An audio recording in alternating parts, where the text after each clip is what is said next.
Brad the Nerd here. Today we're going to be taking a look at the Transformers Studio Series Jolt. So yeah, this is another Transformers review. How awesome is that?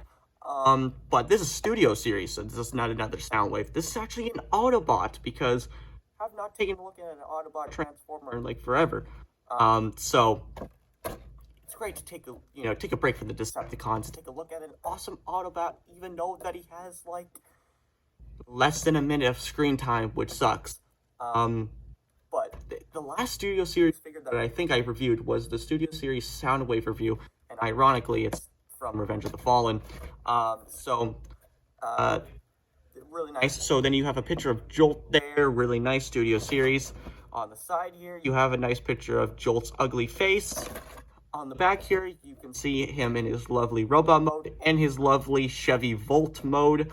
And it's also an official GM product, so you can scan that for something, I don't know. On the back here, you got a little read-up when Jolt uses his electro whips to link the Autobot leader with the jet parts from Jetfire. Optimus Prime takes to the skies as Jet Power Optimus Prime. So yeah, Jolt was the one who combined Jetfire and Optimus Prime together. And then you have another picture of Jolt there. Really nice. I really like how that design works. So yeah, that's pretty much it for the packaging. Before we get into the figure, he does come with, all the Studio Series figures do come with backdrops. So for some reason it's not a desert. This is actually the bridge from Dark of the Moon where Sentinel and Optimus Prime fought on. You can see the railing there, so this is definitely the bridge in Chicago. So I don't know why they decided to include this backdrop. It would have been nice if it was the desert. To be honest, I really don't care even if it was the desert, but I mean, come on, make it a desert, alright? He didn't even fall in the city. There was no fighting in cities part, alright? Except for the first and last movie. So I don't know why. And Studio Series there, 75, and Transformers, and this Revenge of the Fallen logo there. And also, by the way, does anybody actually display their figures with these backdrops? I do not, because it just takes up too much space, and it's just a waste of material, pretty much. Let me know if you actually display your figures with this backdrop. I'm actually kind of curious how many people display these figures with these backdrops. But anyway, that's just a throwaway piece for me, like I said before. So let's take a look at Jolt. And as you can see, he is in his Chevy Volt mode, which is an electric car that didn't come out until like 2011 to 2012. And Jolt was kind of like a promotional thing because Revenge of the Fallen came out in 2009. And he was kind of like a promotional for that car. So a Chevy Volt is basically an electric car. I don't know much about cars, but I know that it's an electric car. That's pretty much it. And also, it's kind of funny because his name is Volt, his name is Jolt, and the car's name is Volt. It's so funny, terrific naming. But it was kind of surprising to see that Takara and Hasbro came out with Jolt instead of like the Fallen, which I hope that we do get the Fallen Studio Series eventually. But everybody was kind of surprised that they came up with Jolt, because Jolt was kind of just in the background. He didn't really do much except for combining Optimus Prime and Jetfire. That was pretty much all he did in the entire movie. He didn't really do much. He didn't have any lines. But he has grown a cult following recently, which was pretty cool, actually, to see a really obscure character turn into kind of like a fan favorite. So even though that he doesn't do anything in the movie, but he just has a really cool design, and and he might be the most powerful Transformer Autobot in the Bayverse, because I've done some research. Apparently that he can combine parts, so he can kill a Decepticon and take their parts and make him into a really cool armor and weapons and stuff. So yeah, he's kind of overpowered, which is kind of awesome. But the car mode itself, really nicely done. I really like how everything fits together really well, except for, we'll talk about that. And so it looks nicely formed, and it looks nicely compact, but it's kind of misleading, because transforming him from robot to car is like solving a Rubik's Cube, which is hard. And even though I've done the transformation 3 times, even then, it's still a little bit confusing and a little bit hard, because even even then, like you can see here, this part right here doesn't tab in. I've tried to get it to tab in like 3 times, multiple times. The front of the car here, there's like 3 tabs that tab into here, and even then, it just likes to untab.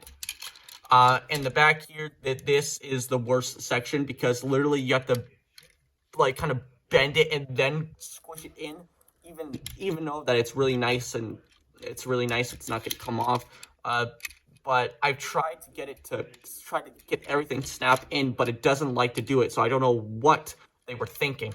But transforming him from robot to car is really goddamn hard, and I don't like how they engineered it. But the look of the car, really nice. I've actually brought in my old Jolt here, which I did do a review on this guy, which was a while ago. Go check out that review if you're really interested. I think I did like 3 years ago or something like that. Don't quote me on that, but you can watch that review if you really want to. So, as you can see, I prefer the look of this car mode, even though that it does have some flaws, like tapping in and stuff like that. I just think it looks a lot nicer. In my opinion, and it's screen accurate as well. This blue right here is a little bit too dark of a blue, and also the windows is a really light blue. Everything on this figure is really lightly blue, but I don't like it because it just transfers light. It just light just goes through it really fast. Really easily, I should say, and it just looks kind of stupid. But this, on the other hand, it's really nicely dark, even though that you can see his head in there, so he's just kind of chilling in the back seat. But light does pass through it, obviously, but since the kibble under here, it just kind of blocks it a little bit, so that looks a little bit nice. And then on this guy, you know, he's got the kibble here. Speaking of kibble, this kibble right here, really nicely. I like how they handled the kibble. How this part is, these are the feet, by the way. But the feet here are not gray. If it was gray, then it would look really weird from the front, having gray bits under here. Then you have gray here, and then also these are his hands, but there's silver here, and also these parts right here. They kind of look like exhausts, so that's also really cool. Nice design touch. And on the back here, this one says Volt, which this one doesn't, which I don't think that's actually accurate to the thing. So yeah. And this one rolls really smoothly. I like how this car rolls. It's really nice and smooth because the kibble is really high off the ground. This one, even though the kibble is pretty low, as you can see right here, but it does roll fairly well. Really like it. Not as much as this one. I like how this one rolls. And also transforming this guy into Robo Mode is like 10 times simpler than what they did here. But before we get into transformation, let's look at his only accessories, which are, of course, his electro whips. And when I saw the promotional images and like thumbnails of other people's reviews of this guy, I didn't like how the whips were just like in stable position. I wish they were kind of like flowing a little bit. And I wish that they just went with like a little bit more color on here. It's just a little bit gray plastic, which I don't really find it. I wish there was like a little bit of blue going through there to give it like that electricity is running through it, like on the tip or something. And as you can see, these do have tabs, so you can tab them, the electro whips, on the side of the car. So you can take that there and just tab it on the side of the car, which that just looks stupid. I don't know why they decided to do that. It just looks really stupid. I mean, you display Jolt however you want, but I just don't like having these whips on the side of the car. I think that looks stupid. But yeah, really nicely done with the car mode. Robot mode, let's take a look at the robot mode. So how to transform him car to robot is a little bit challenging, but it's a little bit easier because it's unfolding the car instead of folding and compacting a robot into a car. So I'm going to be all over the place, but the first thing that I like to do is just untab the front of the car. Just untab this part right here. And just kind of... Oh, by the way, be careful when folding these parts right here, and transforming him, because there was a third tab right here, but it broke off. I don't know if it was because this guy's been sitting on the shelf of EB Games for so long, or if it was just because the joints, like, getting it on was just so tight. So be careful with that. but it actually makes my job a lot easier when transforming him because it just makes it a lot less tight. So I'm not saying that you have to break your figure or anything, but it just works a little nice. So you can fold these tabs right there, so it looks like that. Oh, don't actually do that. Just kind of fold it. Just leave it for now.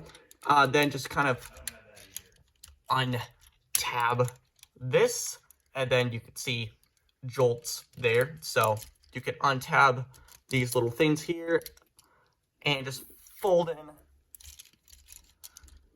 these bits here. So untab that, fold that in, and sometimes it just doesn't. So we're going to take a look at that. So just fold out the legs to make your job 20 times easier. And I'm going to put this back on. Oh, okay. Okay, so for these things here. Come on. Now this is going to be the challenging part right here, because these don't always like to untab. There we go. So kind of just unfold.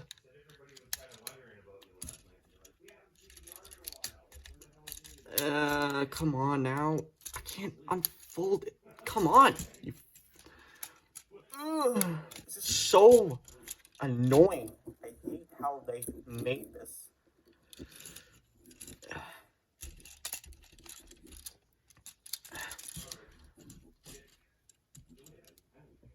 Okay, there we go. So untab that and just kind of fold that out. Fold out those hands. You can't even see that. I'm sorry, guys. Just kind of unfold that and then just kind of rotate it. Kind of untap that.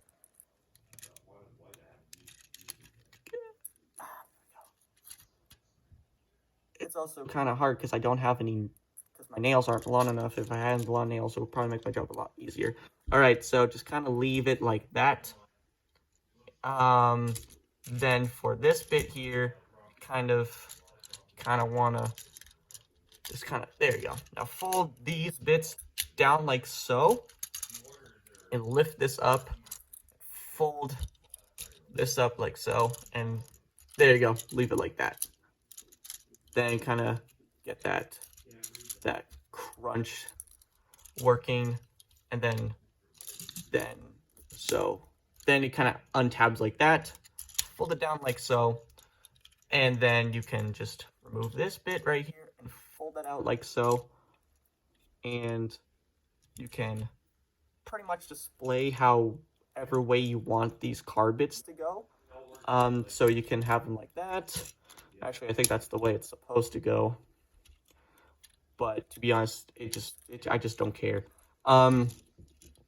Just kind of make sure everything is nice and loose.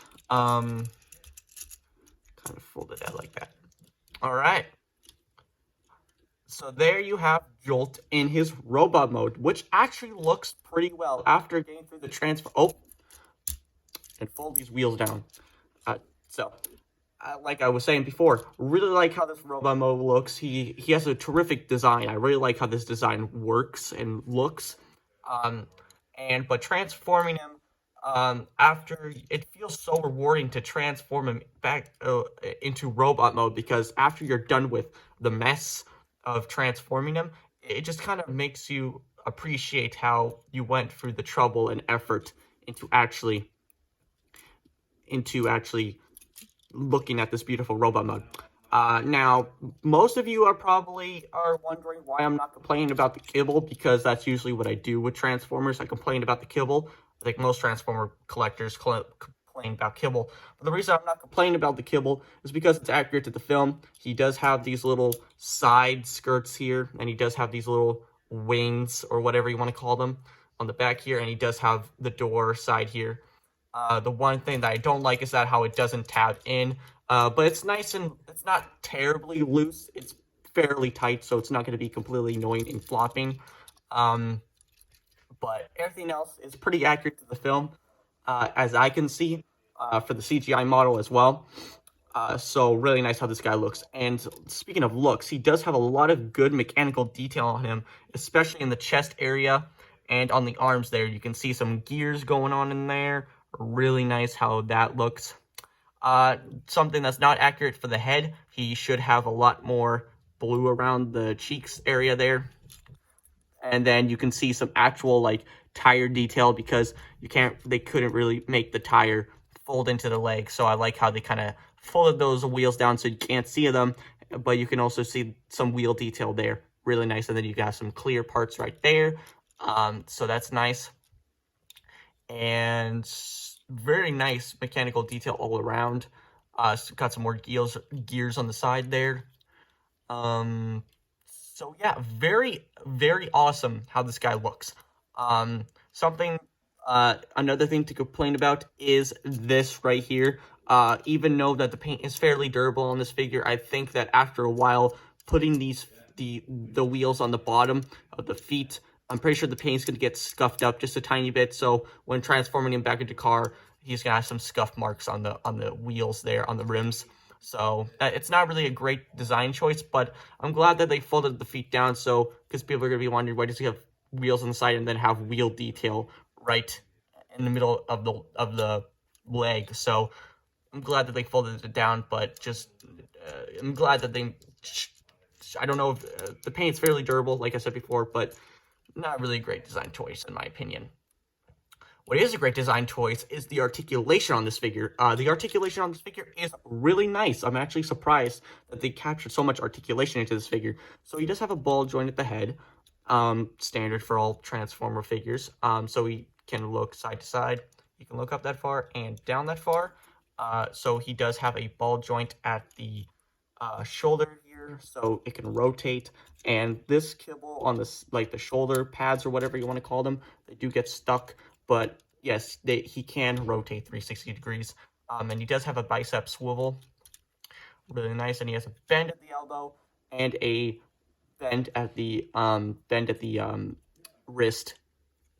And he does have a waist swivel, which is pretty impressive. And he does have a kind of a crunch there, even though that's more for the transformation. But it still counts as articulation. And then all this crap on the back is on hinge joints, and it just doesn't really tap into the thing. Like I said, the side skirts are on ball joints, so you can remove them if you want a cleaner look. I'm not going to do that. But so he can kick that far, and he can move back that far. The kibble can move even further out, so he gets a lot more range of motion backwards. It can kind of move side to side. And he does have a bend at the knee, and it's kind of has some Mecha Live there. Anybody remember Mecha Live? But it's also a really nice soft ratchet joint, which is pretty nice, and I like how the wheels move. So that's a Mecha Live thing right there, really nice. And also, this guy also has some Mecha Live in him too, so nice. And he does have a really tight ankle swivel or foot swivel. And then he does have a bend at the foot, and there's no pivot. And he does have a really great spread, really nice.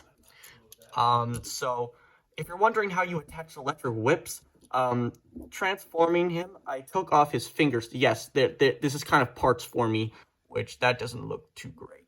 I don't really like how you have to remove the fingers. So if you lose these finger pits, you're kind of screwed in having like a cleaner hand. But yeah, you can attach the fingers there. I took them off because transforming them with the fingers on is a bit of a hassle, so that's a recommendation. But just don't lose these fingers because you're pretty much screwed if you don't want the electro whips on. So he's just gonna have 2 fingers then. But these little tabs right here, they just kind of slit into where the fingers went, and then you just kind of fold it in like so. Really nice tight fit as well, so that's pretty awesome. Why is my thing not working? Okay, there you go. So yeah, you can get some really great whip poses. So you can have like Optimus Prime on this side and Jetfire on this side, so he's like transforming their parts together.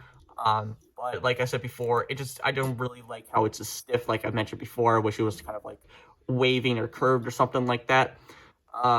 And so yeah, and I don't like how you have to remove the actual fingers to put the whips on. I wish it was just like a little tab in there that I could sit in. If you just remove this giant hunk right here, it could easily just plug into, just put like a little tab in there and like looks like, because I'm pretty sure in the movie his whips actually came in from the middle of his hands, not from the side of his hands. I could be wrong about that, but I'm not quite sure. And also, just before I close the video off, I want to mention the head. So on this figure right here, I'm not transforming him, by the way. I just want to show you guys this because there's his head. So this is the original Jolt head that came with the movie instead of this one. And basically, Jolt was kind of a last-minute addition to the film. So Takara kind of canceled their toy releases, but when they heard he was back in the film, they kind of still kept the same head sculpt. And basically, all Jolt figures and character models had this really head sculpt right here, where it's kind of like a crest and stuff like that. The comics had it. Some other toys had it. So this was pretty like a mainstay for Jolt head sculpts. But compared to the CGI model, the head is a lot more rounded, a lot more human looking, instead of pointy and stuff like that. And also really nice blue for the eyes there. So yeah, I prefer the head sculpt on this guy because it's more screen accurate, but I do like the head sculpt on the other one as well. I'm not a old Jolt head hater, if that's even a thing. But yeah, that's pretty much it for this review, guys. I hope you enjoyed it. Like, comment, subscribe. I don't care what you do, but you guys know what time it is. So, bye, guys.